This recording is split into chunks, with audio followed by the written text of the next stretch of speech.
When you go through life experiences, you realize that no one else is there but God.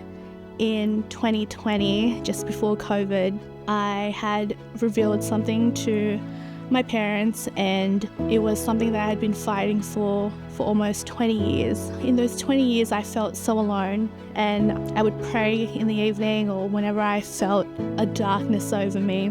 When I was comfortable enough to share what happened with me, I made the steps to do the right thing and go down the legal route, and I ended up in court.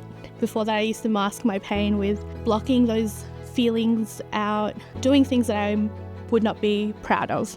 This is not one of those fancy stories where prayers will be answered right away, and I didn't understand why things were taking so long. Why am I still struggling? How come my court date is being postponed? I guess people could see how much of a toll it was taking on my life, and I hated God. Someone told me, no matter how angry you are at God, don't stop talking to him. So that is what I did. I was yelling at him, if you're not gonna let this situation end, then just let my life end. I was really angry at God. My mom always told me, just be patient, your court case has been postponed.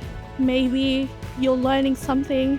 Now that I look back on it and see the last 5 years of my life, I see that God showed me, and he was there every step of the way. The situation in my head's bad and it may look bad, but God had to postpone the court case because he was working in the background. Maybe he wanted a judge that cared about my story. I'm so grateful that, one, I didn't stop talking to him. I think it's so important to pray for other people.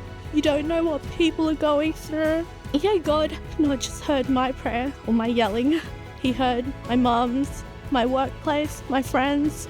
If you feel like your prayers don't matter, I hope my story shows that they do matter. God hears every cry when you're alone, when you're in your car. He knows what you're going through. He sees that you're in pain and that you're struggling.